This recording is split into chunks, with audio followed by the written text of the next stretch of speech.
Hello, I'm James Riley from Innovation Oz. Welcome to Scaling Cyber Skills, part of the Cybersecurity, the Digital Backbone series. This podcast is produced by Innovation Oz in partnership with Privileged Access Management Specialist CyberArk.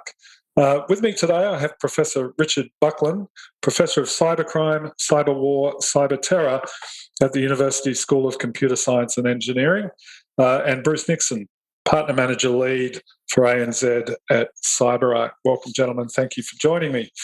Hi, James. I'm going to start, we'll start with Richard Buckland. Given that your role as a professor at a university, someone who's looking to build the next generation of skills. Just before we get into that discussion, as an observer of cybersecurity and the cyber kind of threat landscape, what's changed in the past year? We've obviously had a pandemic, we've had a work from home, proliferation. In that landscape that you spend your professional life looking at, what's changed? I think you've hit one of the two big things, which is working from home has made it clearer to everyone that we just can't rely on a firewall or a company perimeter, that security is sort of everyone's problem inside an organisation. But the other thing that's changed that actually I see is really positive is there's this very quickly increasing awareness of cybersecurity and how important it is, which seems to exist now at all levels of society and be acknowledged by government and educational institutions. And this is very exciting after a long period of it sort of being a poor cousin and someone else's profit, a problem, not a profit, a cost. Now it's actually seen as core business, or it's increasingly becoming so. I don't know if you think so, Bruce. I'm excited by this. Yeah, absolutely. I think a couple of comments that people have made to me recently is that these changes are unique in a lot of ways because everyone's experiencing them at the same time. Yeah. So kind of everyone's on the same page. And then on the flip side, everyone is forced to rethink almost everything about how we work, how we interact, and how we present information to ourselves. And I think for some of the institutions and the larger organizations that have had the skills and the knowledge and probably somewhat most importantly, the funding, they've been able to accelerate change in their business as well in terms of moving down this path of digital transformation and moving to the cloud and so forth. I think we saw in 2016 the release of the Australian government's first, whole of government cybersecurity strategy. So what are we talking, 5 years ago? And there's been a huge amount of progress along the way. Richard Buckland, you might want to answer this. Do you think the level of sort of awareness and engagement, both industry and institution and government, in cybersecurity now is a kind of a flow-on from the focus and the dollars that flowed there? Or do you think it's an organically grown thing as we've adopted more and more digital, practices? I'm sure it's helped. There's no doubt that it was a great thing to do and it's helped. But we're not an island, even though we are an island. We're carried along in a whole world of increasing cyber attacks, and we've seen militarization of cyber attacks. We've seen, large-scale sort of ransomware. We've seen lots of publicity and excitement about this around the world, and we can't isolate ourselves from that. So probably even if we'd done nothing, awareness would be very high now and increasing. But that we've done something is good because it's started the wheels in motion to help us prepare properly for it.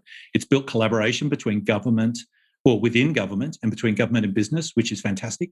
I think we've still got a bit of a gap between government, business and education. But I think that's now acknowledged as a gap. I think it was a good first step. It was a small first step, but it was a good first step. Okay, well, look, let's move on to that skills issue that we're discussing today, and particularly on scaling our ability to access adequate cyber skills. Look, like other markets in Australia, pre-pandemic, we already had a skills shortage in this country in the cyber space. We were quite, I don't want to say heavily reliant, but certainly reliant on offshore skills coming in on either temporary visa programs or some of the other programs. So now that those borders are shut, what do we do, and what do your enrolments look like in your school? My enrolments are skyrocketing. So the course that I'm teaching at the moment currently has about 600 people in. If I went back 5 years, it would have had 50. So wow, and we could have more. I'm just chockers. So there's much more interest from a student point of view. In terms of this onshore thing is very interesting. It's like the richer countries were poaching from the poorer countries. So we were losing our good students to, say, America. And then we were grabbing great people from perhaps countries that were a bit poorer, from Australia. And that flow has slowed down a bit. That's certainly true. It's more difficult now in both directions. But that flow is just rearranging the deck chairs, really. The problem is the world has a global shortage and we can move them between countries, but there is a massive shortage in every country in the world. And it's great that we're starting to train more people at university, but 500 is still not enough. Okay, and look, I'll move on. I mean, you don't necessarily have to have a university education to participate in that space, but we'll get to that in a moment. Look, let me move to you, Bruce. Just as an industry, you're from the industry side of the equation. What's your view on skills? Has it been difficult for CyberArk itself, but more particularly CyberArk customers?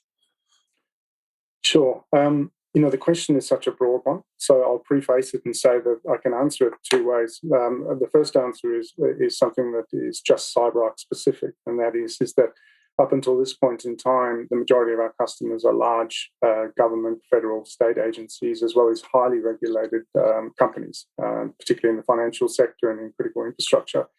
So the set of problems that they face, I think, is somewhat different to the broader industry. But certainly the skill shortage is very real. I would say that not a week goes by where I'm not approached by customers through our sales team, as well as through the partner organizations that I work with, asking for recommendations on people that they can recruit. And the reality is that for the last 2.5 years, unless it's just a matter of pure circumstance, where I've spoken to someone who's told me that they're looking for something new literally 48 hours before, the answer that I've always been able to give them is unfortunately no. You have to be creative and you have to think outside the square in terms of how you're going to actually establish the skill set. And unfortunately, often the answer is that you need to incorporate a training mentality to that. So you might not necessarily find that perfect person in the industry, but what we can do as private sector is we can provide you with a whole lot of enablement tools, which will hopefully make it far easier for you to find someone with domain expertise. And then if you like, evolve them into having those very specialist skills. And it never ends. I mean, it's increasing. The number of requests is going up. Last comment, just in terms of how I could answer that more broadly, though, is that, again, you don't need me to say it, it's a very real issue. And, one of the sort of ideas here is how do we scale things in the short term? And I think, Professor Buckland, I'd be interested in your views on this. But unfortunately, I would say the answer is that there isn't a short-term answer. There has to be a medium and a long-term answer for us to be successful.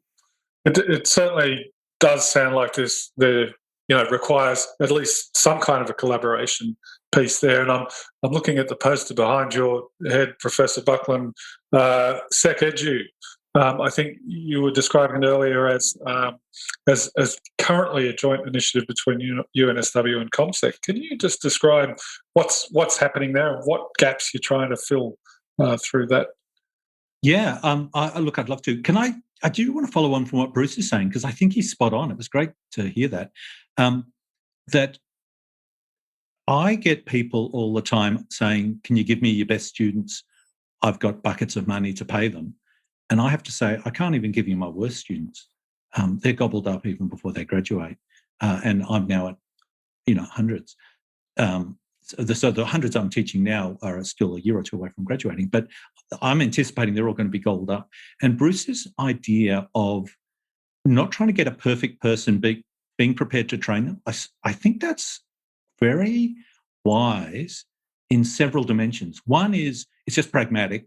It's much easier to get someone and train them up than to grab a good person. And there's such high turnover, you lose people all the time, unless you've got something like Mission or some other way of keeping them locked in. So you do have to be able to have the ability to upskill and train people rather than just buying them ready-made.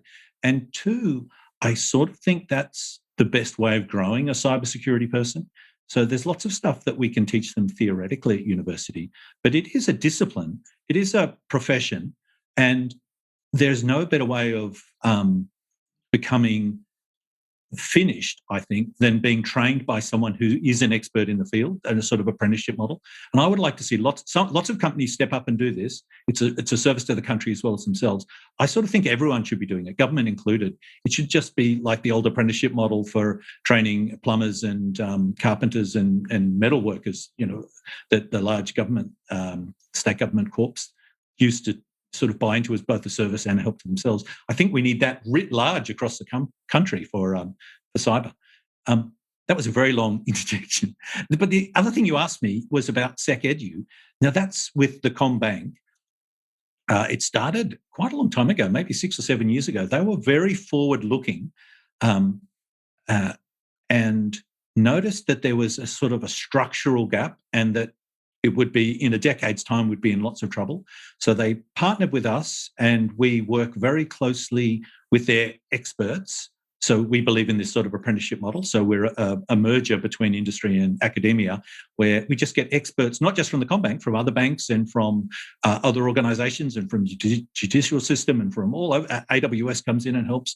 Google comes in and helps. But we just get lots of people to come in and sort of collaboratively train the students up to be the sort of people that industry want. I think it's fantastic. And we're about to expand and grow beyond one university because the problem is one of scale. I actually can't train enough people to solve the problem. To be solved, this problem needs all universities working at full steam and probably lots more corporates coming on board and helping us than just the very large, very wonderful ones we have at the moment. But I think there's got to be a magnitude change. So SecEdu, the idea is SEC is security education, security engineering capability. So we sort of I believe that we need an engineering type solution to security. It's no longer a reactive, I'll patch this and this happens, we'll patch that and we'll react to this.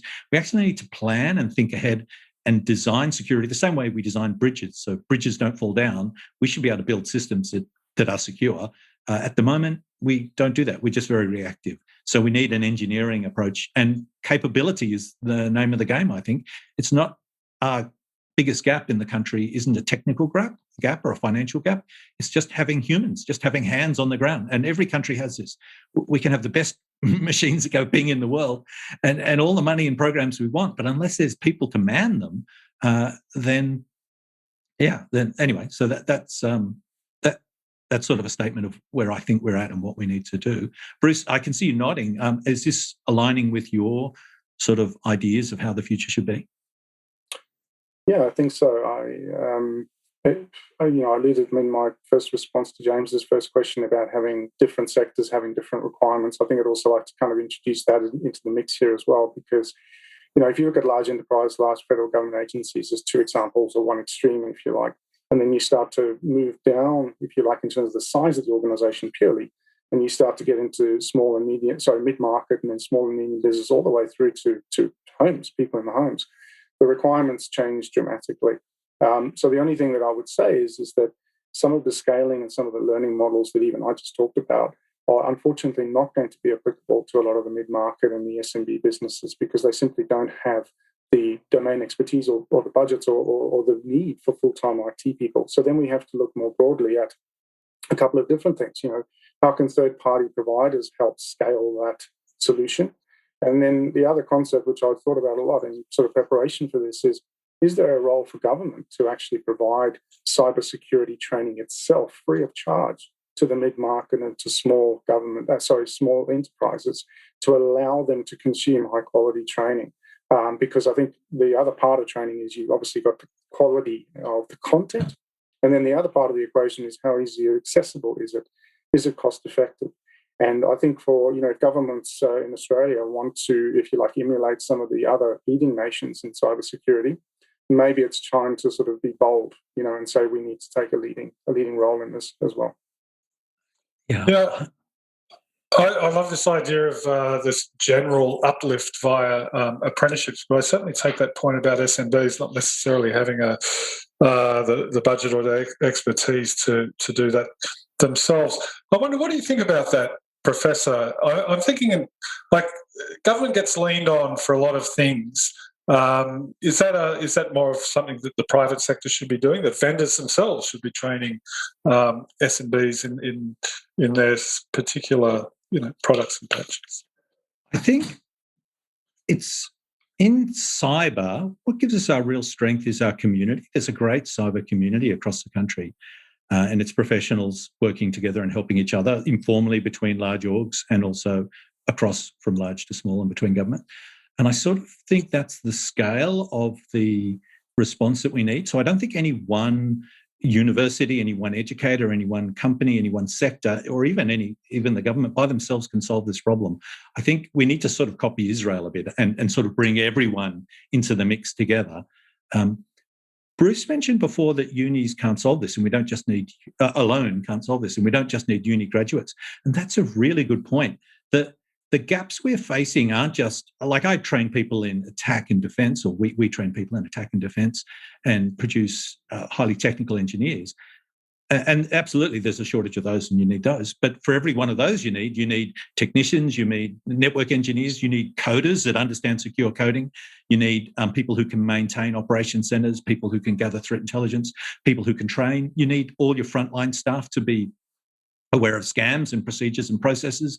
You need your building and security teams. You need your supply chain. At every level, really, cyber isn't. No, it's no longer just a job. It's sort of a thing that cuts across every job. And to scale everyone up across the country, which is really what we need, it's a bit like coronavirus, really. I mean, everyone needs to be protected. Everyone's going to get the immunisation. It's not just the healthcare workers and the doctors who need it. Of course, they need it first and they need it specially. But to stamp this damn thing out, we all need to have herd immunity. And that's the same with cyber. The bad guys attack at the weakest spot. So the weakest spot won't be your well-trained people. So I do think that I've thought long and hard about this too, Bruce. I think for me, the role of universities isn't just training sort of the most skilled or technical engineers. We have a role to train all professions and the people we train, to train them to themselves be teachers and to themselves inspire others. And even an SME that doesn't have much budget, if they have someone, no matter what skills they have, that person should be able to share those skills. And there should be an industry group where they meet together with like-minded people at a similar level, where they all share ideas. It's not a grand apprenticeship scheme, but there is collaboration and sharing possible, I think, at all levels. And that's what I think's needed. And then finally, to go back to your original question, is this something the government should be doing? I certainly don't think that the government's expertise is in education or to be honest, in communication. If we look at some of their communication campaigns, well-meaning, expensive, but not as good as, say, Coca-Cola or Google or someone like that would do, who are experts at communication. So I think I sort of would dread the idea that the government would mandate a national syllabus invented by well-meaning government officials, and then we'd all have to follow it lockstep. Part of our strength is from everyone doing different things and good ideas sort of percolating through. But I don't think we can do it without government. I really see government more as an enabler, someone who coordinates, who supports what we're doing, who raises the prestige and the importance of it in the public mind. I think they can do that better than anyone else. But I would hate to then have them produce lesson plans that teachers had to read from. That would be a disaster. Sure. And what about you, Bruce? In the short term, where do you see the very specific skills gaps that need to be plugged sort of nowish, and certainly in the coming months? So honestly, James, I don't, in some ways I feel uncomfortable being someone giving the answer to that question, because my focus over the last 5 years has been so narrow, in terms of the types of sort of enablement and skills, issues or challenges that we're trying to address. What I will say, though, is maybe just answer it in a slightly different way, and that is that both of yourselves has mentioned this concept of vocational training previously in the conversation. I thought of a very, very strange example of a problem that was similar in scope, a lot simpler, which was the Y2K problem, in inverted commas, that we had. Now, the reason why I thought about this is that back in those days, I wasn't even in the IT industry. I was 1 year out. But I had a number of people that I shared a house with who were actually employed to go out and assess Y2K risk for organizations. Now, they had very, very limited training. I believe from memory it was something like 2 weeks of training, and then they were out there assessing organizations. Now, that may be going way too far to the extreme in terms of being simplistic in the approach. But if we're talking about scaling, and we're talking about scaling in a short to medium term, that's something that I would think would be a big focus. The other concept that I constantly, or the vision that comes into my mind is if you look at enablement, if you think of an upside down triangle, right, with the base being at the top, there's the type of folks that probably come out of Professor Buckland's courses and then go on to do further training and then go into work in an organization for a number of years. They would evolve to being at the top of that pyramid because they've got very specific training. They've got then vocational training, and then they've got real expertise. So when you add all three of those together, that's what gets them to the top of that pyramid. But also, we're talking about skill shortages, and apologies, I forgot who alluded to this before. But we also have to focus on people that are not necessarily coming in as graduates, people that have a lot of other vocational expertise, engineering skills, mathematics skills, nothing to do with IT potentially, but having parts to get them into the industry. And to me, that's at the bottom of the triangle. How do we make it as easy as possible? Train people in a vocational sense in that they can actually make a living as quickly as possible for their own benefit as well as the country's. And then once they're in, I'm almost sure that they will then progress. And that's a personality thing, that's a volitional thing. But at least we have to get people in and give them the option. I see you nodding vigorously, Professor Buckland. It's spot on. It's such a funnel. If you think of all the people studying maths at school and then in year 10, and then those that go on to study maths at school in year 11 and 12, and then those that go on to university to do some sort of technical degree, and then those doing that who do some computing, and those doing that who specialize in cyber. And, at every point, the funnel's narrowing, and it was so huge down the bottom. Every child in the state really was doing maths at one stage. Why don't we do what Israel does and teach every child cybersecurity in middle school? It is a real problem. And then again, this notion of we don't just have to look at the most technical jobs. Cybersecurity is, like I said before, it cuts across everything. We need to train every job. And at the moment, actually, I'm fooling around with that. We're teaching our law students cyber, and our lawyers are teaching some of our cyber students about cyber law. But the idea is we've created our courses so that everyone can take them injected into their degrees within UNSW. And I sort of think it's part of literacy. It's like knowing how to drive a car or perform first aid, CPR or something like that. Everyone should know a bit of cyber. And I should say, a shameless plug, but not for any money, we run free courses online just in basic cyber literacy. Maybe I can give you links to them later on. And we would love anyone who wants to take them, because that's our mission, just to increase it for everyone. But that's not enough. It needs to go down into the schools, and I speak to retirement villages, I speak to probus clubs.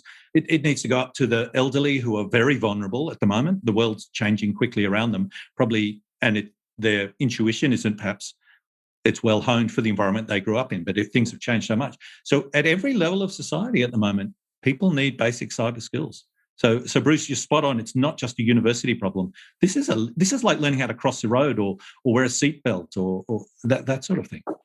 Okay, sorry, Bruce. I'm going to move on just a little bit. I had a question here. What country should we be looking at closest? And I've heard you mention Israel at least twice, Professor Buckland. But look, I guess we're talking about two different things in some ways. Perhaps the development of a cyber industry, as in a domestic production capability of new products and services, and then obviously the horizontal cyber capability across all industries. I mean, with that in mind, who does this stuff best? Is it Israel, and is it just based on their kind of infused awareness of cyber across society from quite an early age? So, do you want to start, Bruce?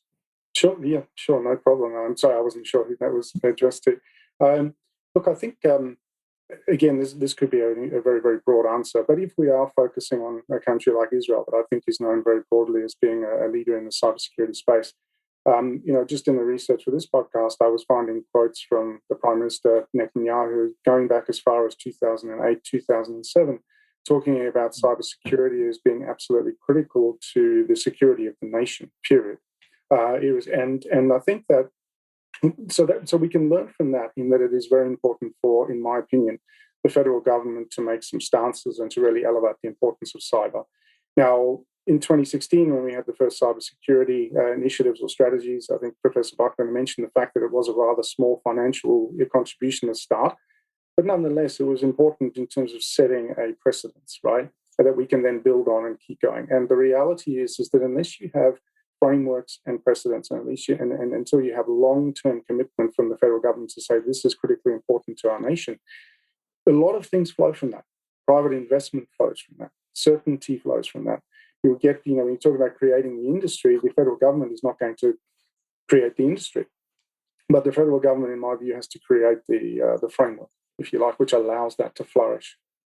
So, I do think Israel, for the reasons that Bruce said, is remarkable because they started so early. They really saw, they looked into the future rather than worrying about, I guess, short-termism. They thought, what will the world be like in 10, 15 years' time? And they acted on that. And that is bearing fruit. They didn't do some sort of short, quick, reactive thing. This is a result of a very long planning that's been across society. The military training, which is compulsory, military service, compulsory for everyone, that has cyber in it, and thousands or tens of, or possibly hundreds of thousands of young Israelis who are super energized and happy and enthusiastic get exposed to cyber ideas and leave and do cyber startups. And they teach it at school, and then there's a healthy industry that the government supports. So, there's a whole infrastructure there really that supports it. So I think they are wonderful. Also, Singapore is very good in, you guys know about this, their approach to innovation and startups and really encouraging innovation. And the government, they're taking a strong lead sort of with taxation and all sorts of frameworks that they've set out to become an innovation hub. And again, that's a slightly longer term project, but they committed to it. And now it's paying massive dividends. America is doing okay because they brought in mandatory data breach disclosure laws, particularly in California, long ahead of everyone. And that created a demand.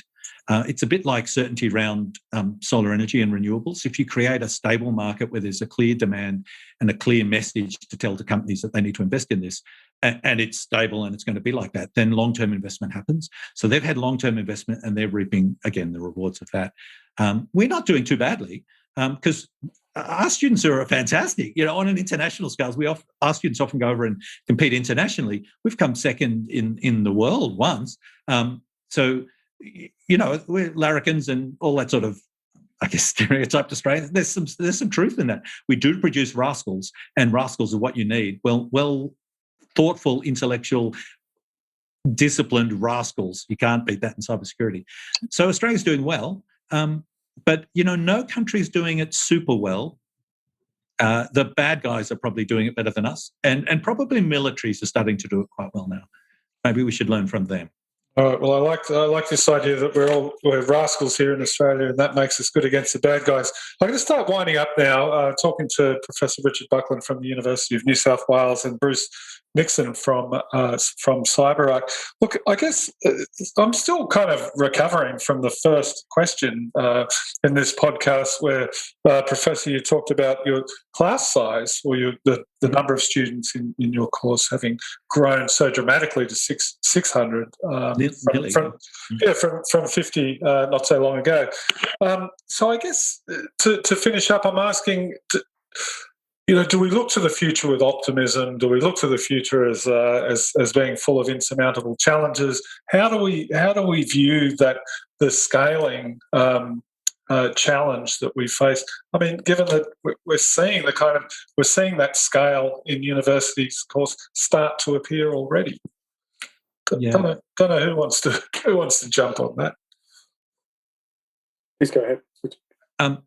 Thanks, Bruce. Look, I think it's a long game. Like Bruce said at the beginning, it's a long or medium game. I don't think this problem has a solution in the immediate short term that I can see.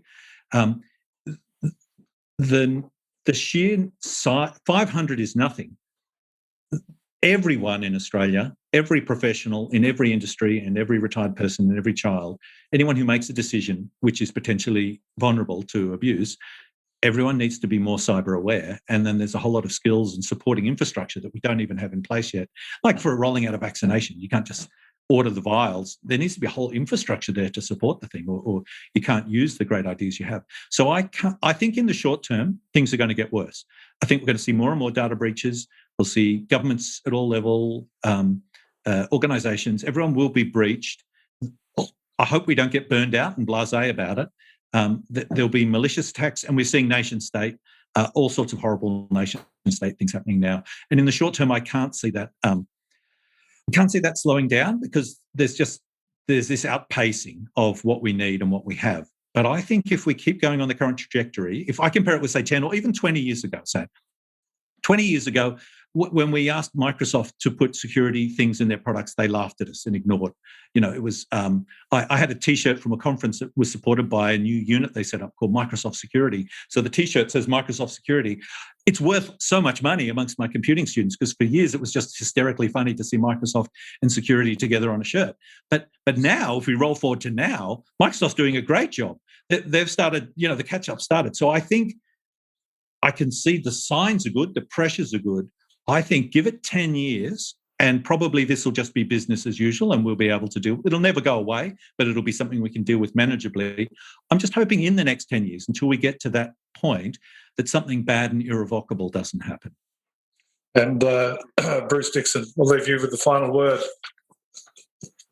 Sure. Well, maybe just to add something to what Professor Buckland just said, and just adding this concept of effectiveness of enablement and training and using technology to increase our effectiveness. So what I mean by that really is if you look at our experience as an organisation over the last 5 years, when we started out, all of our training was done face-to-face in a classroom setting.